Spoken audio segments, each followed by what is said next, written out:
안녕하세요. 안녕하세요. 네, 안녕하십니까.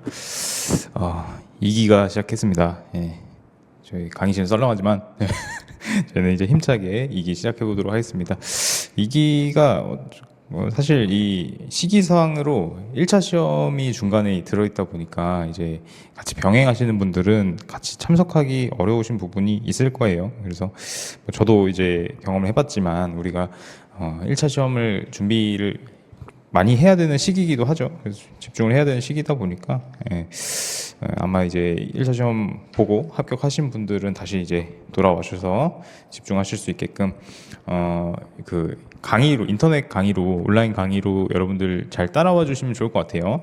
그래서 뭐 강의를 막 엄청 꼼꼼히 들어라 뭐 이것보다도 우리가 이제 1차 시험은 준비하되, 그지만 이제 문제나 이런 것들은 우리가 계속 풀어보면서 좀 감각은 유지를 하시는 걸 좀 권장드립니다. 그래서 여러분들이 이게 실강에 참여하기는 어려우실 테니까 모의고사 문제는 다 한 번씩 그래도 꼭 풀어보시고, 그 다음에 우리 이제 강의는 그냥 뭐 배속으로 이렇게 돌리셔도 상관없어요.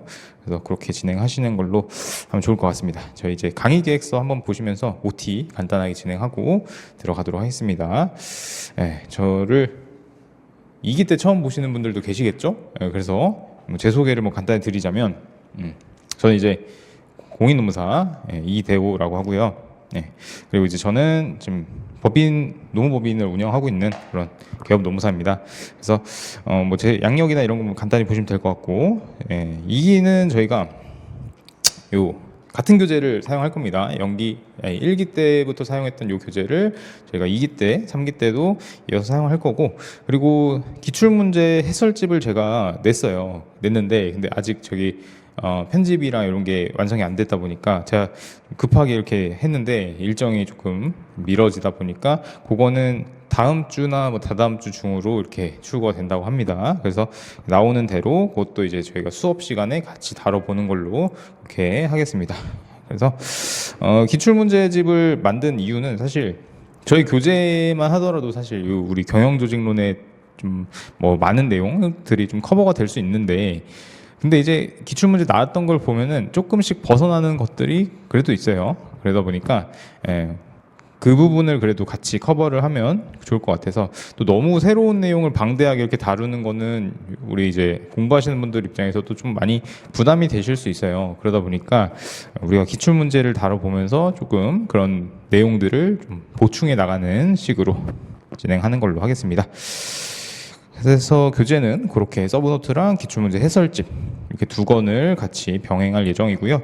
일정은 총 8회, 점점 줄어들어요. 연기 1기 11회였고 2기는 8회, 3기는 또 6회로 이렇게 줄어들고 있습니다. 그래서 8회가 이뤄질 건데 4월 22일은 저희가 한번 휴강을 하고 이제 다른 날에 이제 보강을 하겠습니다. 미리 사전에 알려드리고, 5월 21일은 저희가 1차 시험 주간이라서 이때도 휴강이 있다라는 거 참고하시면 좋을 것 같고요. 그래서 시간대는 항상 6시 반부터 10시까지 이렇게 진행된다고 보시면 될 것 같아요. 강의 기획서상에 이제 질문 해가지고 이게 이메일 주소가 있는데 잘 안 해주시더라고요. 그래서 우리가 뭐 물론 여러분들이 잘 이해하시고 뭐 그러시면은 뭐 굳이 질문 안 해도 돼요. 근데 이제 뭐 수험 관련된 전반적인 질문도 저희가 다 받아들이고 있으니까 자유롭게 편안하게 활용해 주시면 좋을 것 같습니다.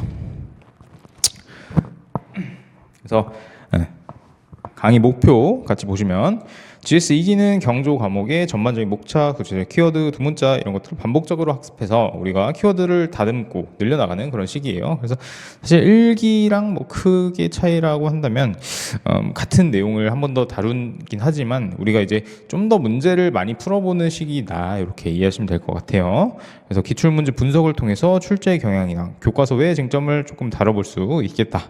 그리고 매주 실전 시험과 유사한 모의고사를 통해서 실전 감각을 깨우고 유지하는 것이 우리 GS 2기의 핵심적인 목표이다. 그래서 강의 계획은 경조 강사저 요거요 서브노트 강사저 내용의 전반적인 이제 틀을 저희가 같이 이해를 할 거고, 그다음에 이제 저희가 이제 기출문제 해설집을 냈다고 말씀드린 것처럼 이제 기출 분석을 통해서 실전 감각을 조금 배양해 볼 수 있는 그런 시간을 가져보도록 하겠습니다. 그리고 이제 추가적인 어떤 뭐 보충 자료 이런 것들을 통해서 디테일하게 우리가 보완할 수 있는 그런 강의를 만들어 보도록 할게요. 넘어가서 두 번째 페이지 보시면 이제 일정이 나오고 있는데, 요거는 이제 참고적으로 보시면 될 것 같고, 1회차는 모의고사가 없습니다. 그래서 1회차는 모의고사 없이 그렇게 진행할 거고, 2회차부터는 이제 복습 모의고사, 복습 모의고사인데 50점씩, 저희가 1기 때는 매주 25점씩 풀었죠. 마지막 주만 50점짜리 문제를 풀었었는데, 2기 때는 이제 50점짜리 모의고사 총 7회 이렇게 진행하도록 하겠습니다. 3기 때는 100점짜리로 볼 겁니다. 100점짜리. 진짜 시험이랑 비슷하게. 그래서 그것도 저희가 6회차다 보니까 뭐 첫 회 말고 이제 5회를 볼지 6회를 볼지 그거는 저희가 한번 진행해 보면서 조정하도록 하겠습니다. 그래서 저희 2기 때는 50점짜리 7회 이렇게 모의고사 진행한다. 그래서 범위는 전주에 봤던 내용 복습 모의고사다. 이렇게 이해하시면 될 것 같아요.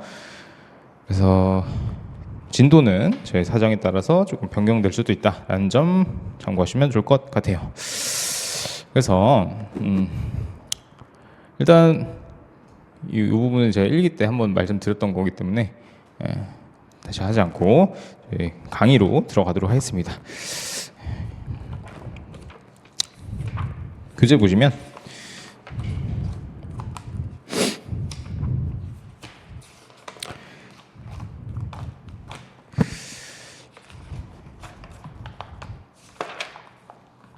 페이지 개관 파트 보도록 할게요. 개관 파트.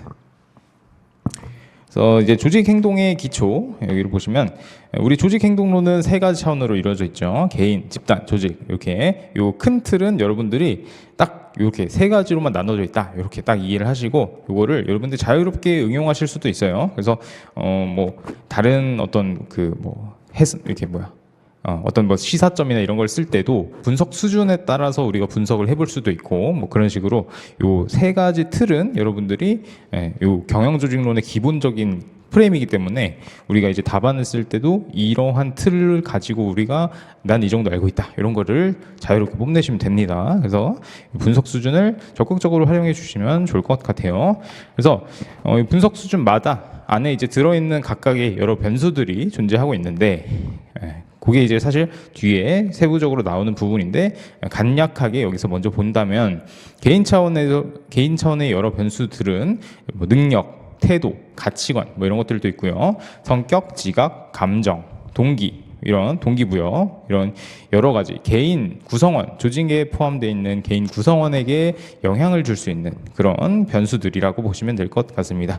그래서 개인 간의 차이와 관련된 주자들을 포함을 하는 거예요. 그래서 우리가 이 옆에 있는 친구 아니면 이제 뭐 가족 뭐 이런 개개인마다의 어떤 성향이나 이런 것들을 우리가 다 다르다고 알고 있잖아요. 그런 것처럼 뭐 이런 개인 간의 어떤 그 차이점을 우리가 분석할 수 있는 기준이다 이렇게 이해하시면 될 것 같습니다. 그래서 뭐 능력이나 태도나 가치관, 성격 뭐 이런 것들이 다 개개인마다 다르고 우리가 뭐 MBTI도 많이 좀 화두에 있는 것처럼 그렇게 개인 간의 어떤 그 성격 유형이나 이런 걸 분석하는 거에 재미를 보고 있잖아요. 그래서 그런 변수들에 대해서 우리가 구체적으로 개인 차원에서 같이 다루도록 할 거고요. 집단 차원에서는 집단과 팀의 성격, 그 다음에 뭐 의사소통, 커뮤니케이션, 갈등과 협상, 집단 의사결정, 리더십, 권력 정치 이렇게 우리가 집단 안에서 개개인들이 모이면 집단이 되는 것처럼 개개인들이 모여서 하나의 집단을 형성하는 것처럼 그 집단 안에서 발생할 수 있는 그런 우리의 어떤 그 분석 기준들, 판단 기준, 변수, 요인 뭐 이런 것들이 안에 포함되어 있습니다. 그 집단 차원 안에 이런 뭐 커뮤니케이션이라는 게 어떻게 보면 집단 안에서 우리가 구성원들끼리 서로 대화를 하고 아니면은 뭐 집단과 집단 간에도 대화가 이루어질 수도 있고 그런 것처럼 중요한 요소이기 때문에 뭐 이런 여러 가지 변수들을 같이 집단 차원에서 다뤄볼 수 있겠고요. 마지막으로 조직 차원에서는 조직 문화, 조직의 컬처 그리고 이제 조직 변화와 개발 그게 조직이 뭐 환경의 변화에 따라서 조직도 변화를 할 필요가 있다라고 한다면 그때 어떤 식으로 조직 변화를 해야 될지 뭐 그렇게 같이 배워보도록 할 수 있겠고요. 내부적으로 봤을 때 조직의 구조, 조직 구조가 어떤 식으로 뭐 기계적 구조가 좋은지, 유기적 구조가 좋은지, 복잡성, 공식화, 그다음에 집권화 방향은 어떻게 이루어지는지 뭐 이렇게 조직 구조, 조직 설계하는 방식에 대해서도 같이 배울 것 같습니다. 그리고 플러스로 경영 전략 이런 것들을 통해서 조직 전체적으로 봤을 때, 조직 큰 하나의 조직을 봤을 때 우리 조직에 영향을 줄 수 있는 그런 변수, 조직 성과에 영향을 줄 수 있는 변수들이 여기에 포함이 된다. 그래서 전에도 한번 저희가 설명드렸던 것 같아요. 우리가 어떤 시사점을 쓸 때 시사점이 혹시 잘 기억이 안 난다 그러면은 그 문제에 나온 쟁점이 개인, 집단, 조직 중에 어디에 포함되어 있는지를 보고, 그리고 거기 안에서 이제 그 변수들에 걸맞는 그 분석 수준에 들어가서 거기서 이제 요소들을 가져오시면 될 것 같아요. 뭐 예를 들어서 뭐 의사소통의 시사점이라고 한다면 이게 우리 조직의 집단 차원의 변수이기 때문에 뭐 집단의 의사결정에 영향을 미칠 수도 있고, 리더십 유형은 어떤 것들이 조금 적합한지 그런 것도 알 수 있겠고, 뭐 갈등이 어떻게 발생할 수 있는지 뭐 이런 것들도 의사소통에서 연계해서 우리가 이렇게 논리를 꾸려 나갈 수 있기 때문에, 그런 식으로 우리가 시사점이, 만약에 내가 외웠던 시사점이 생각이 잘 안 난다 그러면은 이제 애드리브로 그렇게 분석 수준에 맞춰서 논리적으로 써주시면 문제 없어요. 그래서 분석 수준을 어떻게 활용하시는지 한번 살펴봤습니다. 그래서 이렇게 조직 행동론에는 이렇게 세 가지 차원으로 이루어져 있는데, 기본적으로 우리의 조직이 무엇이냐 하면은, 우리 조직이라고 하는 것은 사회적 존재로서 하나의 목적성을 가지고 있습니다. 그래서 우리가 일반적으로 조직이라고 한다면 크게 뭐 영리 조직도 있고 비영리 조직도 있고 뭐 기타 등등 여러 가지 조직들이 있죠. 근데 이제 영리 조직은 아무래도 영리를 목표로 하는 그런 조직이고, 비영리 조직은 비영리, 영리는 추구하지 않고 그들이 원하는 어떤 그 가치관 이런 것들을 추구하는 그런 조직인 것처럼 그들만의 목적성을 가지고 있습니다. 목적성을 가지고 있어요. 근데 이제 조직이라는 것은 개인 혼자서 이렇게 조직을 구성한다라고 보기는 어렵기 때문에 인간들이 모여서 하나의 어떤 그 사회를 이루는 그런 사회적 존재라고 보시면 될 것 같고요. 이러한 특정한 의도에 의해서 행동들이 구조화되고 조정되고 외부 환경과의 긴밀한 연결성을 가지고 있는 그런 것이 이제 조직이다. 조직이라는 것이 이제 외부 환경과 연결성을 가지고 있다라는 것도 굉장히 중요합니다.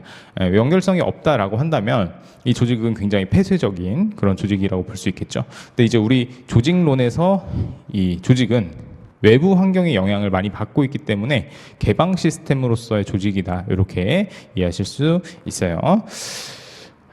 그래서 조직 행동론의 세 가지 차원을 같이 살펴봤고요. 이 조직 행동론의 특징들을 살펴보면 먼저 이제 개인 차원, 아까 이제 설명드린 뭐 능력, 태도, 뭐 가치관, 성격 이런 것들, 개인의 속성, 그리고 이제 뭐 개인과 환경 간의 상호작용을 한다라는 점에서 이제 우리가 개인 차원 변수들은 심리학에서 많이 영향을 받아요. 개인 구성원이 어떤 식으로 어떤 요인에 의해서 그들의 뭐 심리나 행동이나 이런 것들이 영향을 받는지, 그렇기 때문에 심리학의 영향을 많이 받았다. 두 번째, 집단 차원에서는 집단의 속성과 행동, 집단이 개인에 미친 영향 이런 것들을 통해서 집단이라는 것이 둘 이상의 구성원이 모여서 만들어진 것이기 때문에 아무래도 이제 뭐 사회학이라든지 그 집단 안에서 발생할 수 있는 그런 모습, 양상들을 통해서 정치학, 사회심리학 이런 것들의 영향을 많이 받았다, 이렇게 또 볼 수 있겠고요. 마지막 조직 차원에서 본다면 조직 문화, 그 다음에 조직 구조, 조직 변화 이런 것들에서 우리가 인류학, 사회학 이런 좀 거시적인 영역에서 우리 조직 차원을 이해할 수 있다. 그래서 이 조직 행동론이라고 하는 것은 과거에는 이제 교재에 나오는 것처럼 심리학, 사회학, 정치학, 인류학 이런 여러 가지 학문으로부터 많은 영향을 받았고요. 최근에는 이제 조직 행동론의 연구 결과가 오히려 역으로 다른 학문들에 영향을 주고 있어서 학문들 사이에서 이제 활발한 교류가 일어나고 있다. 이 정도로 이해하시면 될 것 같습니다.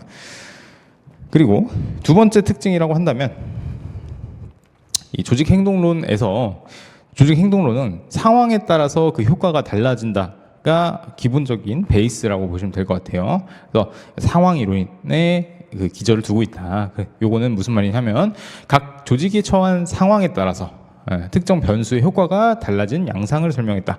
이 얘기는 어쨌건 우리가 A에서 B로 가는 그런 인과관계에 대해서는 이해를 했어요. A에서 B로 가는 근데 조직마다 여기 영향을 주는 요소들이 C라는 요소들이 있는 것이죠. 근데 요 C는 C가 있고 뭐 C 다시가 있고 C 다시 다시가 있고 뭐 다 다를 거잖아요. 그 조직이 처한 환경 상황들이 다르기 때문에 그러면은 요 결과가 B라는 어떤 그 흐름 맥락은 비슷할 수 있겠지만 뭐 그 상황 변수에 따라서 B 다시가 될 수도 있고 B 다시 다시가 될 수도 있고 이런 식으로 그 효과는 달라질 수 있다. 그 정도는 달라질 수 있다. 요거를 전제로 하고 있어요. 그래서 상황에 따라서 효과가 달라진다라는 게 기본적인 전제가 된다. 이렇게 이해하시면 될 것 같습니다. 그래서 교재도 상황이론은 상황에 따라서 특정 변수의 효과가 어떻게 달라지는지를 구체적으로 제시한 이론으로 인간의 행동을 다룬 조직 행동론에서는 상황 조건에 따라 능력과 성과 간의 관계가 달라진다라고 보고 있습니다. 그래서 요 조직 행동론의 기전은 상황론적 관점에서 우리가 이해를 하면 된다. 그리고 이제 세 번째 특징으로는 시스템적 관점에 있어요. 시스템적 관점에 있는데 먼저 이제 시스템이라고 한다는 것은 우리가 사람의 몸, 인체, 인류의 인체에서 여러 기능들이 서로 간에 유기적으로 연결이 되어 있잖아요. 뭐 예를 들면은 머리에서 지시한 게 내 팔의 움직임이나 다리 움직임을 조절하는 것처럼, 그리고 이제 뭐 우리가 스트레스를 받으면 뭐 소화가 안 되거나 이런 것도 서로 간에 유기적으로 연결되어 있기 때문에 그런 것처럼 이 시스템이라는 것은 하나의 조직, 내 몸을 하나의 조직이라고 생각하려면 서로 간의 조직들끼리, 서로 간의 구성끼리 유기적으로 연결이 돼서 서로 간에 영향을 줄 수도 있고 영향을 받을 수도 있고 그런 관계에 있다라는 것입니다. 그래서 이 조직 행동을 이해하는 과정에서는 다른 요인들과의 관계를 필수적으로 고려를 해야만 한다는 거죠. 다른 요인들과 이제 유기적으로 연결되어 있기 때문에 그 관계를 고려하지 않을 수가 없다라는 것입니다. 그래서 그리고 이제 시스템과 시스템을 둘러싼 환경과의 관계 역시 우리가 함께 고려할 필요가 있다라는 점에서 이 시스템이라는 것이 단순히 그 시스템 자체적으로 어떤 그 영향을 받는다, 내부적인 영향만 받는다라고 한다면 이 시스템은 굉장히 폐쇄적인 시스템이다, 닫힌 시스템이다, 이렇게 설명을 하고 있는데 지금 우리 조직 행동론에서 어떤 그 시스템을 얘기를 할 때는 외부 환경과의 관계, 우리 외부 환경, 외부 환경이라고 한다는 것은 뭐 정치적, 경제적, 뭐 사회적, 기술적, 뭐 이런 기타 등등 여러 가지 그 유형의 환경들에 영향을 받고 있다라는 점에서 이제 열린 시스템, 오픈 시스템, 개방 시스템 관점에서 조직 행동론을 이해할 필요가 있다. 이렇게 여러분들의 생각을 여시고 그렇게 들어가시면 될 것 같아요. 그래서 우리가 조직 행동의 기초는 이렇게 뭐 분석 수준이 어떻게 되어 있고, 그다음에 조직 행동론의 기반이 되는 그런 특성들은 어떻게 구성이 되어 있는지 여러분들이 이해하시고 넘어가는 파트다. 이렇게 이해 보시면 될 것 같아요. 본격적으로 이제 개인 차원 연구로 들어가겠습니다. 개인 차원 연구로 들어가면 교재 12페이지고요. 능력, 태도, 가치관부터 살펴볼게요.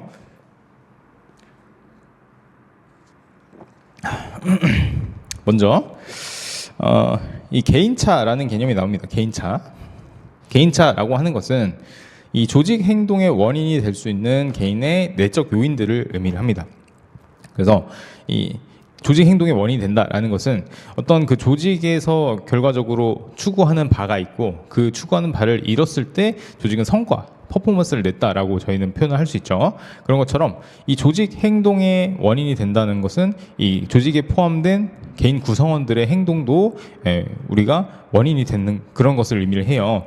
그것이 개인의 조직의 행동을 유발하는 개인의 행동을 유발하는 원인이 무엇이냐라고 봤을 때 이 개인들만이 가지고 있는 그런 캐릭터, 특성, 이런 차이들 때문에 발생하는 것이라고 해서 이런 것들을 통틀어서 개인차라고 부르고 있습니다. 그래서 그 개인차 안에는 우리가 일반적으로 나라는 사람 혹은 뭐 다른 사람 누군가를 표현할 수 있는 요소 중에서는 그 사람의 뭐 능력, 그 사람의 애티튜드, 태도, 그 사람의 가치관, 뭐 성격, 감정, 지각 뭐 이런 것들이 포함이 되어 있죠. 그래서 개인차라는 것은 이런 기준을 가지고 우리가 조직 행동론에서 같이 이해를 해보도록 하겠습니다. 그래서 이 개인차라는 것을 한마디로 정리를 한다면 개인차를 이해하게 되면은 우리는 그 사람을 이해할 수 있게 되고 그 사람의 어떤 그 바람직한 행동을 촉발하거나 아니면은 바람직하지 못한 행동을 억제, 통제, 제어할 수 있는 게 가능해진다.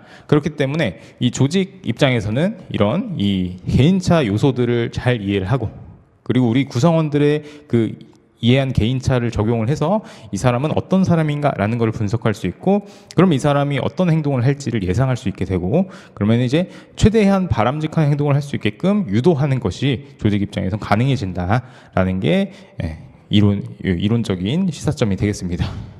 그래서 첫 번째 나오는 것이 이제 능력인데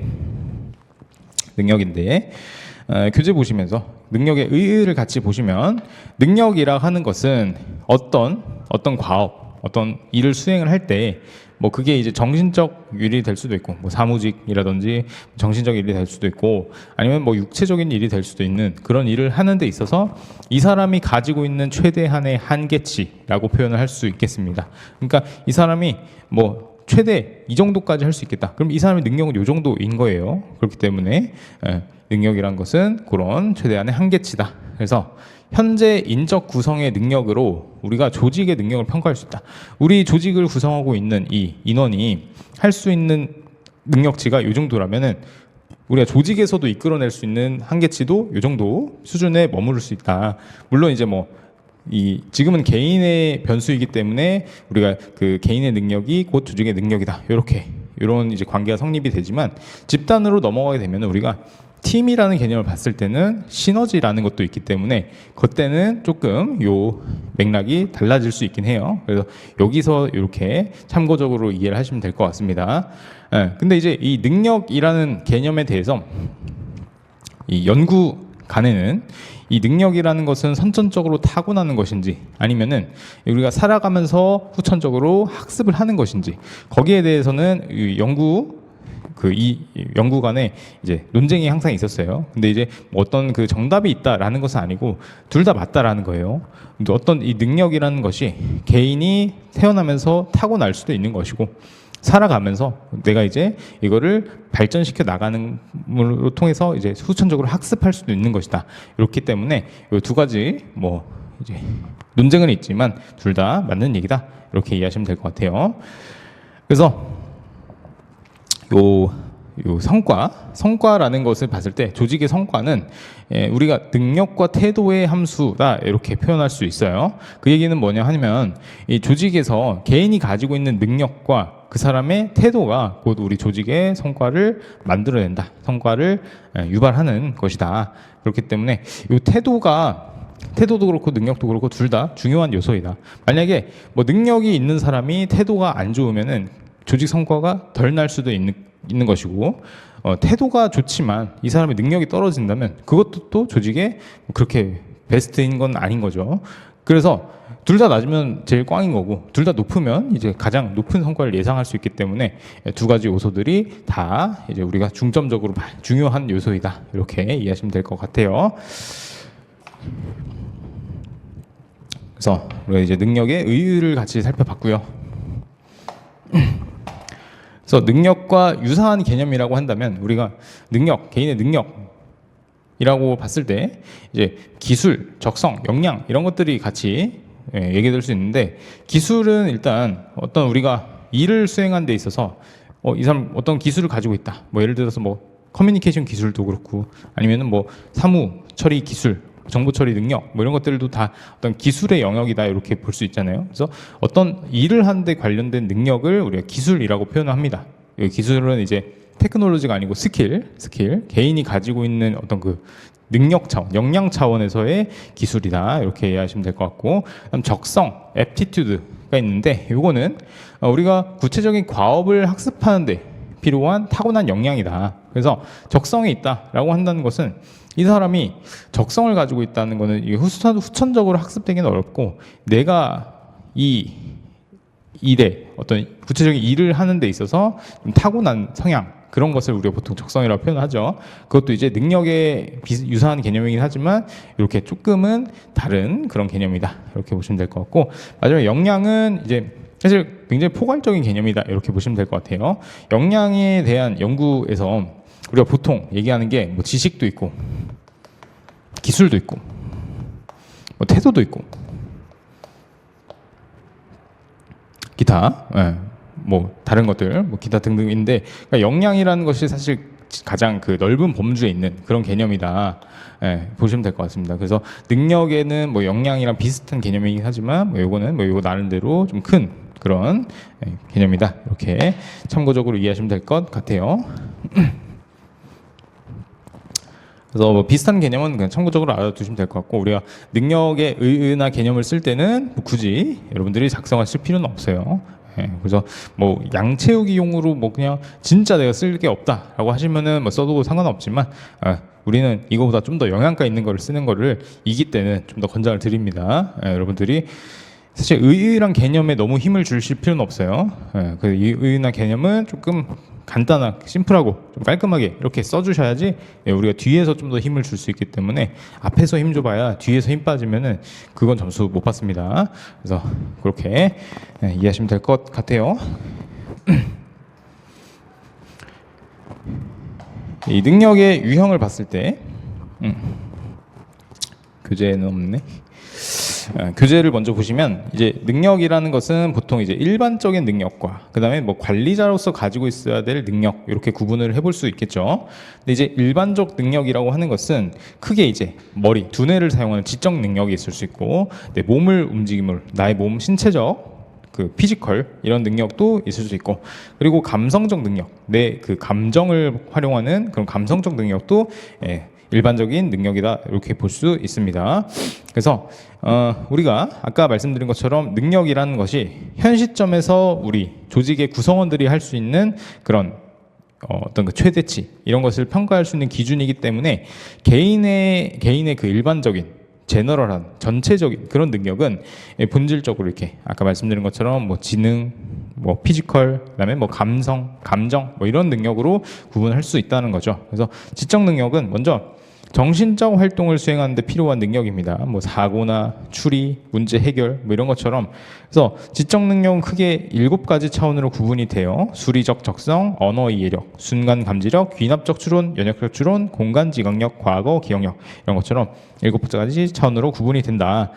연구 결과에 따르면 이런 전반적인 지적 능력은 매우 높은 상관관계를 가지고 있어서 하나만 딱 두드러지게 높다, 이런 것보다는 하나가 높으면 다른 것도 굉장히 준수하게 나타난다. 일반적으로 굉장히 상관관계가 있다, 이렇게 보고 있어요. 그렇기 때문에 지능을 평가하는 종합 정신적 능력, GMA라는 지표를 개발을 했다라는 거예요. 그래서 여기서는 지적 능력은 과업의 성과, 개인의 지위, 리더십 이런 것에 플러스 정적인 영향을 미치고 있고, 실제 대부분 사회에서 지적 능력이 높은 사람이 업무를 잘 처리하고 더 많은 임금을 받으며 집단의 리더로 부각되는 경우가 많이 있다고 합니다. 그렇지만 이제 넘어가시면 직무 만족에 미친 영향은 분명하지 않다고 해요. 우리가 지능이 높은 사람이 행복하냐? 그건 또 다른 문제잖아요. 그렇기 때문에 직무 만족에 미치는 영향을 봤을 때는 이 사람은 자기 지능이 높기 때문에, 지능이 높다는 것도 본인은 알겠죠. 그렇기 때문에 자기 자신에게 갖는 기대가 크고, 그리고 내가 수행하는 이 직무에 대한 그 기대감도 마찬가지로 정비례하게 클 수밖에 없어요. 근데 이제 자신이 수행하는 이 직무 조건이 만족스럽지 못한 거죠. 나는 이거보다 훨씬 더 가치 있고 대단한 일을 할 수 있는 사람인데, 근데 내가 지금 하고 있는 일이 이 정도밖에 안 된다 라고 생각할 가능성이 높다라는 거예요. 그렇기 때문에 이 직무 만족에 미친 영향은 분명하지는 않다. 물론 이제 지능이 높으신 분들이 만족하는 경우도 많이 있겠죠. 그렇기 때문에 만족에 미친 영향은 분명하지 않지만, 이제 뭐 개인의 과업 성과, 개인의 지위, 리더십 이런 것에는 좋은 영향을 미치고 있다, 이렇게 정리하시면 될 것 같습니다. 그다음 두 번째, 신체적 능력, 피지컬인데, 피지컬은 이제 뭐 체력적 요인, 근력, 유연성, 그다음 뭐 기타 뭐 조정력, 균형력, 지구력 뭐 이런 것들의 집합체라고 보시면 될 것 같아요. 우리가 몸을 움직이고 몸을 쓰고 이런 과정에서 모두 필요할, 그 종합적으로 필요할 수 있는 그런 신체적 능력이다, 이렇게 하시면 될 것 같은데, 지적 능력이 이 하위 차원, 7가지 뭐 대표적인 차원 간에 높은 상관관계를 보인 것과는 다르게, 신체적 능력, 피지컬적인 능력 같은 경우는 하위 변수 간에는 크게 상관관계는 높지 않다, 이렇게 이해하시면 될 것 같아요.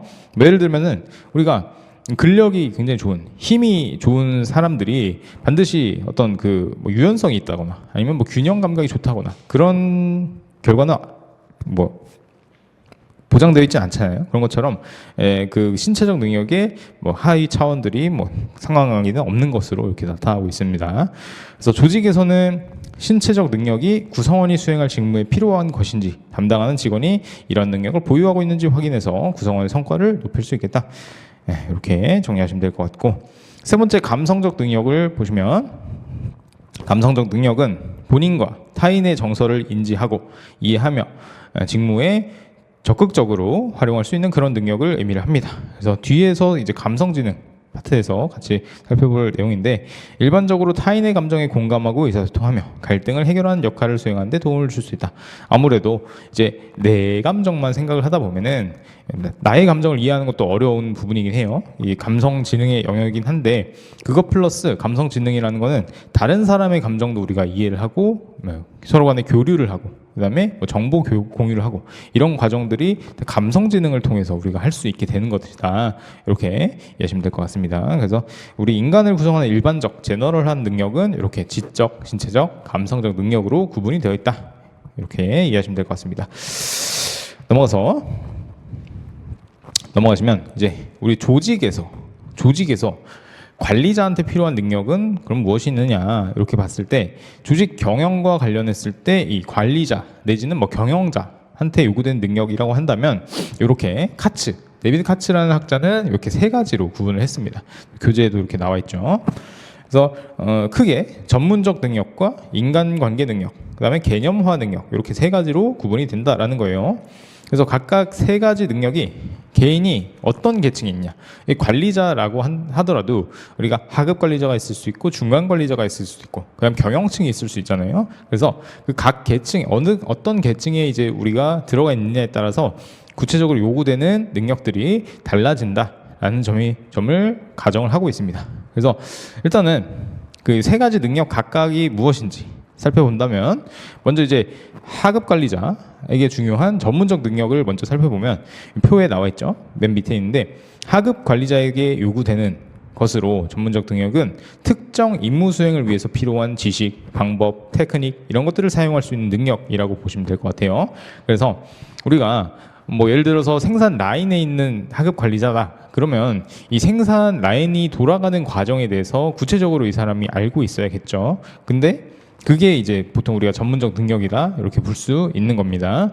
그 다음에 위로 한 칸 올라가면 중간 관리자한테 조금 집중되어 있는 그런 요소로서 인간관계 능력이 있어요. 근데 이제 이 인간관계 능력은 보시면 사실 세 계층에 모두 균등하게 이렇게 비중을 차지하고 있는 것을 확인할 수 있겠습니다. 근데 이제 그 얘기즉슨 이 관리자는 인간관계, 우리 하위 구성원, 부하 직원들과의 그 인간관계를 형성하는 데 있어서, 혹은 뭐 다른 부서, 다른 집단 간의 관계를 형성하는 데 있어서도 소통이나 뭐 리더십 이런 것들을 활용하는 데 적합한 능력을 가지고 있어야 된다. 그 모든 계층에서 다 필요하다 이렇게 하시면 될 것 같아요. 그래서 인간관계 능력을 교재의 내용을 보시면, 모든 계층의 관리자에게 공통적으로 요구되는 것으로 효과적으로 리더십을 발휘하고 동기를 유발시키며 상하급자 및 동료들과 원활한 의사소통에 소요되는 그런 능력이다. 이렇게 정리하시면 될 것 같습니다. 마지막 개념화 능력을 보시면, 개념화 능력은 그 가장 최상위층에 있는 경영자층, 최고 경영자에게 필요한 능력으로, 우리가 조직에서 일어나는 여러 가지 구체적인 복잡한 그 정보나 사건, 현상 이런 것들을 추상화해서 일정 개념의 틀에 따라 이해할 수 있는 능력이다. 그래서 이 개념화 능력은 사실 이 경영층에서 의사결정하는 것과 관련이 있습니다. 그래서 이제 뭐 의사결정 능력이다 이렇게 저희가 표현을 하기도 하는 것이에요. 그러니까 우리가 어떤 요 상황, 사건에 대해서 이 추상적으로 우리가 이 개념을 딱 정의를 하는 거죠. 이 상황이 무슨 상황이냐 이런 것들을 딱 정리를 해서, 그러면 거기에 맞는 솔루션이 무엇이냐 이렇게 우리가 의사결정을 할 수 있는 능력이다. 이렇게 개념화 능력이 그런 식으로 이해하시면 될 것 같습니다. 그래서 이 그림 같이 그려주시고, 그리고 이 인간관계 능력이 모든 계층에서 다 필요한 능력이다. 이렇게 이해하시면 될 것 같습니다. 그 다음은 넘어가시면 이제 창의성, 능력의 또 다른 요소로서, 특성으로서 창의성이라는 개념이 나오는데, 창의성을 이제 우리가 잘 알고 있죠. 싱크빅 뭐 이런 것 통해서 창의성을 길러주는 뭐 그런 우리가 자주 접할 수 있었는데, 창의성의 어떤 이론적 개념을 먼저 살펴보시면 교재에서 창의성이란 이 정보나 지식을 독특한 방법으로 조합을 해서 우리가 참신하고 유용한 아이디어를 산출해내는 그런 능력을 의미를 합니다. 그러니까 여기서 주목할 점은 요 정보나 지식을 활용을 해요. 근데 이제 요거를 조합을 합니다. 조합. 근데 어떤 방법? 좀 독특하고 새로운 방법으로 조합을 하는 거예요. 그래서 우리가 결과적으로 어떤 아이디어를 내는 데 있어서 굉장히 참신하고 유용한 아이디어, 뭔가 기존에 없던 그런 뭐 새로운 접근인데 실질적으로 이제 결과적으로 봤을 때 요거를 적용을 했다면 굉장히 유용하고 좀 실용도가 높은 그런 결과가 예상되는 그런 아이디어가 이제 우리가 창의적이다라고 표현하는 거죠. 뭐 진짜 참신하기만 한 아이디어는 사실 창의적이다라고 표현하기는 뭐 절반 정도밖에 안 된다는 거예요. 만족자리밖에 안 된다. 왜냐하면 아무래도 이게 실질적으로 우리 조직에 도움이 되고 유용한 그런 아이디어여야지 우리가 이거를 도움이 된다, 이렇게 성과에 좀 긍정적인 영향을 미친다, 이렇게 표현할 수 있는데, 참신하게만 하면 그렇지 않기 때문에 우리가 창의성 개념을 쓸 때는 참신한 거 플러스 유용한 아이디어, 이렇게 키워드 체크하시면 될 것 같아요. 창의성의 개념을 같이 봤고요.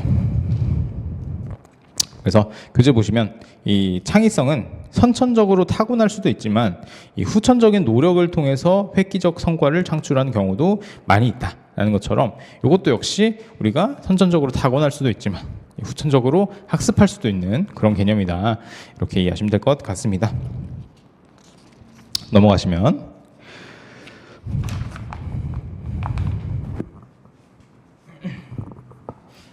교재 14페이지 그 첫 번째 줄 보시면 대부분 사람들은 창의성을 보유하고 있어요. 보유하고 있지만 이것을 우리가 발휘하기 위해서는 기존의 우리 머릿속을 지배하고 있는 이 고전적 사고방식을 탈피해서 새로운 관점, 다각적인 관점에서 요 사안이나 문제를 살펴보는 과정을 통해서 우리가 새로운 아이디어, 참신하고 유용한 아이디어를 도출할 수 있게끔 하는 그런 연습이 학습되어야 된다라는 게 중요하다는 거예요. 그래서 뭐 우리가 창의성에 긍정적인 영향을 주기 위해서는 아무래도 이 좀 기존에 좀 단단한, 딱딱한, 경직되어 있는 그런 관료주의 조직보다는 우리가 유기적이고 좀 혁신적인 그런 조직이 도움이 된다라고 하는 것도 이런 관점에서 얘기할 수 있는 것이죠. 그다음은 이제 요거는 창의성의 발현 과정인데, 그람 왈라스라는 학자가 설명하고 있는 그런 내용입니다. 그람 왈라스인데 여기 교재에 윌리엄 왈라스로 돼 있죠. 그래서 그람 왈라스라는 학자가 이제 창의성의 발현 과정을 설명하고 있는데, 이제 창의성이 어떻게 발현되냐라고 했을 때 먼저 이제 우리 이 문제 상황이 공식적으로 이 조직에서 딱 규정이 되어야 한다는 거예요. 그 과정을 우리가 준비 단계다, 이렇게 표현을 하고 있습니다. 준비 단계. 그래서 문제를 여러 방면에서 우리가 조사를 해서 이 문제에 대한 필요한 정보나 이 현상에 대해서 구체적으로 파악을 하는 겁니다. 그래서 여기서는 이제 자료를 사전에 조사를 하고, 그 다음에 사람을 조직을 하고 구성을 해요. 팀을 구성을 해서 이제 이 문제를 어떻게 해결해 나갈 것인지 그렇게 정리하는 과정이 되겠고, 두 번째 과정은 이제 정보를 구체적으로 수집하는 그런 과정입니다. 이 과정에서는 우리가 문제에 대해서 무의식적으로 이렇게 자료를 수집하고 뭐 정신적으로 탐구를 했다면 이 2단계에서는 그런 것들을 좀 더 다듬는 과정이 된다. 그래서 문제 해결에 필요한 정보를 마음속으로 포착하는 그런 단계다, 이렇게 보시면 될 것 같고요. 그래서 뭐 이 단계는 이제 부화, 인큐베이션이라고 표현을 하기도 해요. 그다음 3단계로 넘어가면 본격적으로 아이디어를 개발하는 그런 단계인데, 이제 우리가 아이디어가 번뜩 떠올랐을 때 전구가 반짝하는 것처럼 이 단계는 조명, 일루미네이션 단계다. 그래서 아이디어가 개발되는, 보유한, 우리가 사전에 조사하고 수집한 그런 정보나 지식을 바탕으로 해서 현실적으로 실현 가능할 것 같은 그런 아이디어들을 도출하는 단계예요. 그래서 이런 3단계 조명 단계에서는 우리가 아이디어를 많이 도출할수록 새로운 관점이 열리게 되고 좀 도움이 될 수 있는 것을 찾을 수 있는 가능성이 높아진다는 점에서 확장적 사고가 중요하다, 이렇게 볼 수 있겠고요. 마지막 4단계는 도출된 아이디어에 대해서 이게 정말 우리 조직에 도움이 될지, 실용적인 아이디어인지 평가를 하는 과정을 거치게 됩니다. 그래서 도출된 아이디어에 대해서 우리가 유효성을 검토하고 평가를 해서 가장 좋은 솔루션을 우리가 도출하게끔 그렇게 하는 과정이 검증, 베리피케이션 단계가 되겠습니다. 그래서 최종 대안을 선정을 위한 수렴적 사고. 그러니까 우리가 여러 아이디어들, 3단계에서 여러 가지 아이디어들을 이렇게 막 퍼트려 놨죠. 그래서 퍼트려 놨으면은 이제 그 중에서 제일 괜찮은 거를 선정을 해야 되니까 요 수렴하는, 모으는 그런 과정이 여기서는 요구가 된다. 4단계에서는 정리를 하는 과정이 요구가 된다. 그래서 이런 과정을 통해서 우리가 창의적인 아이디어를 발현하는 그런 과정을 거치게 된다. 이렇게 이해하시면 될 것 같아요. 그 다음은 다시 창의성의 구성 요소. 그러면 창의성이 어떻게 발현되는지 살펴봤고, 그럼 창의성이 어떻게 구성되어 있는지, 그 요소가 무엇인지 하나씩 보면, 이건 이제 테레사 에머바일이라는 학자가 이제 주장을 했습니다. 정리를 했어요. 그래서 테레사 에머바일이라는 학자가 구성 요소 이론이라는 것을 주창을 해서 창의성이 개인의 특성과 환경의 특성에 따라서 형성되고 있다라는 것을 주장을 했습니다. 그래서 창의성은 크게 전문성, 그다음에 뭐 상상력, 내재적 동기, 내적 동기, 이렇게 세 가지 개인적 차원으로 구성이 되고 있다, 이렇게 정리를 했어요. 그래서 하나씩 보시면, 먼저 전문성이라고 하는 것은 우리가 담당 직무 분야에 적합한 그런 능력이다. 그러니까 내가 맡은 일을 하기 위해서 구체적으로 필요한 그런 요구되는 능력들을 전문성이라고 표현하는 거예요. 그래서 업무랑 관련해서 기본이 되는 것으로 개인이 맡고 있는 직무 분야에 적합한 도메인 릴레번트 스킬스, 이렇게 정리하시면 될 것 같고요. 두 번째, 상상력, 크리에이티브 띵킹 스킬은 이제 기존에 우리가 익숙한 그런 내용만 가지고 계속 일을 할 수도 있어요, 사실.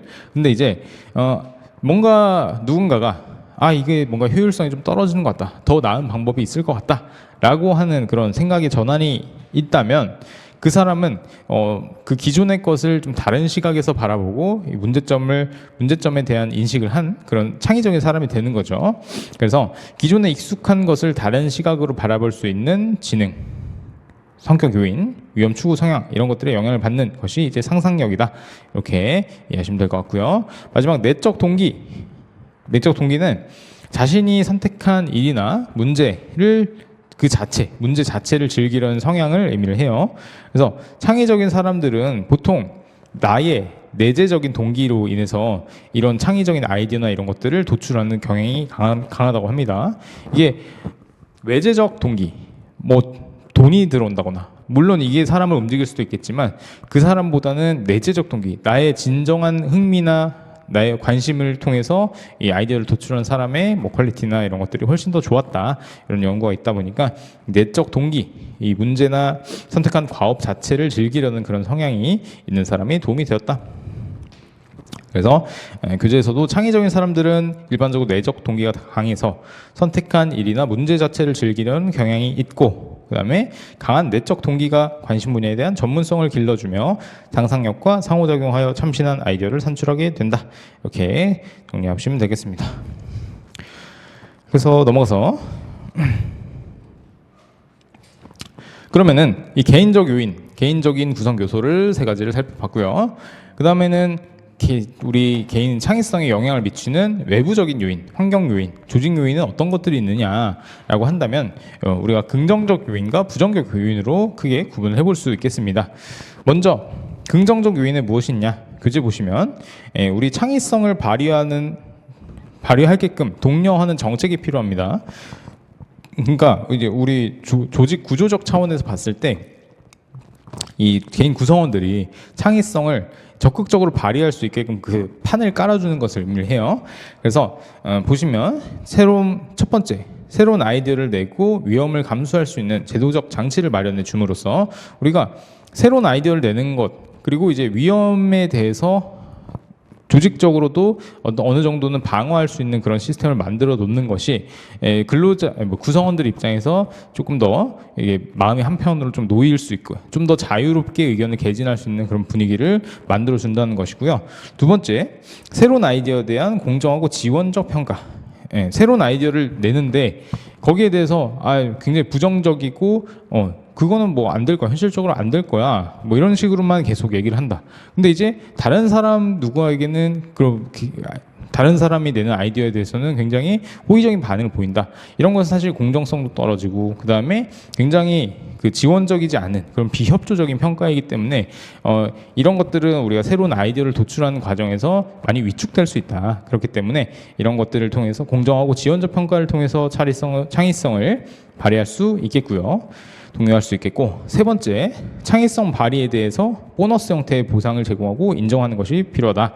아무래도 이제 창의성이 내적 동기에 의해서 발휘되는 경향이 있다라고 이제 아까 말씀드렸지만, 우리가 어떤 그 보너스나 인센티브 이런 것들이 같이 따라오게 되면은 거기에 맞춰서도 좀 더 이제 내 몸이 움직이는 그런 경험을 하실 수 있는 것처럼, 우리가 조직 입장에서 어떤 그 정책을 내세울 때는 이런 외재적 보상도 활용할 수 있겠다. 그다음 마지막 넷째, 조직 내 아이디어 공유가 가능하도록 참여적, 협력적 조직 운영 방식을 채택하는 것이 필요하다. 그래서 이것도 마찬가지로 조직 내 서로 간에 구성원들끼리 적극적으로 지식이나 정보를 공유할 수 있게끔 그런 장을 만들어주는 게 조직의 역할이다. 이렇게 보시면 될 것 같아요. 그다음 두 번째는 자유로운 분위기. 그래서 동료들 간의 적극적인 교류 과정을 통해서 새로운 아이디어를 창안해서 실천하는 문화를 조성하는 것이 필요하다. 자유로운 분위기를 만들어주고, 그 다음에 충분한 자원. 우리가 창의적인 아이디어를 내세우려면 어쨌건 뭔가 여유가 있어야겠죠. 이 조직에서도 또 이 개인에게도 여유가 있어야 되기 때문에 뭐 경제적, 물리적인 자원이 될 수도 있을 뿐만 아니라 어떤 그 창의적인 아이디어를 낼 수 있는 다양한 인재들을 외부에서 영입하는 것도 필요하다. 도움이 된다. 이렇게. 그리고 마지막 리더십은 우리가 뒤에서 또 배울 거지만, 그리고 이제 지난 기수에서도 학습을 했지만, 로버트하우스의 그 경로 목표 모형을 보시면 리더십 유형 중에서 지시적 리더십이 있죠. 근데 그런 지시적 리더십보다는 좀 더 참여적이고 민주적인, 지원적인 그런 리더십이 많이 도움이 된다. 이런 어떤 그 창의성에는 많은 도움이 될 수 있다.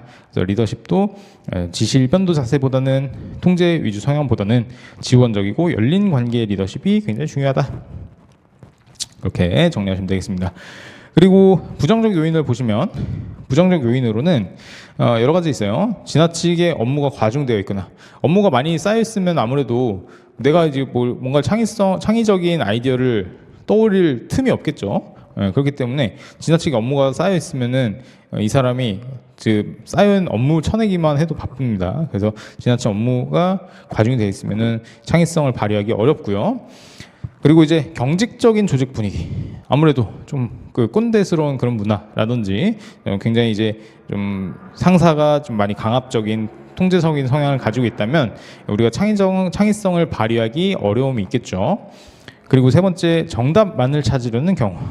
우리가 사실 정답이 모든 어떤 상황에서 정답이 항상 존재하는 경우가 그리 많지는 않다라고 저는 생각을 해요. 그런 것처럼 이 조직의 어떤 그 문제 상황 역시 정답이 있을 수도 있겠죠. 근데 이제 그게 반드시 그 하나만 답이 있는 것이 아니라 더 나은 답이 분명히 존재할 수 있다라는 가능성을 가지고 있는 것이 창의성을 개진하는데 굉장히 필요한 그런 것이기 때문에 이런 정답만을 찾으려는 태도, 이런 것들이 창의성을 방해하는 요인이 될 수 있다.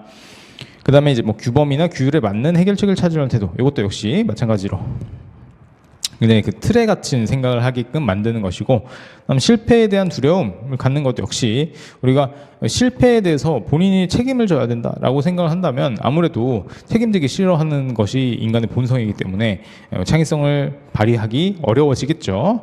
그리고 마지막 그 다음에 지나치게 실용성을 추구하는 경우, 이런 것도 역시 지나치게 실용성만 추구하다 보면은 아무래도 그냥 효율적이게 그래서 우리가 그냥 분업이 심화돼서 내가 하는 일이 굉장히 좁아지게 될 수밖에 없어요. 근데 이제 우리가 창의성을 발휘하기 위해서는 여러 가지 분야를 조금 넓게 알고 있는 것이 굉장히 필요합니다. 그렇기 때문에 우리 조직 구조에서도 유기적인 구조, 좀 플랫한 구조, 이런 구조에서 창의적이고 혁신적인 아이디어들이 많이 나올 수 있다라는 거예요. 그리고 이제 마지막으로 관료주의 성향 역시 이제 우리가 굉장히 지시적이고 규정에 의해서 운영이 되고 딱딱한 분위기, 이런 것들이 통틀어서 우리 관료주의 성향이다라고 표현을 하는 것처럼 이런 관료주의 성향도 역시 창의성에 안 좋은 영향을 미친다, 이렇게 정리하시면 될 것 같습니다. 그래서 저희는 능력 관련한 개념으로 이제 일반적 능력과 관리자 능력, 창의성 이 정도 살펴봤고요. 10분 정도 쉬었다가 이제 인지 스타일, MBTI에 관한 내용을 살펴보도록 하겠습니다. 35분에 다시 시작하도록 할게요.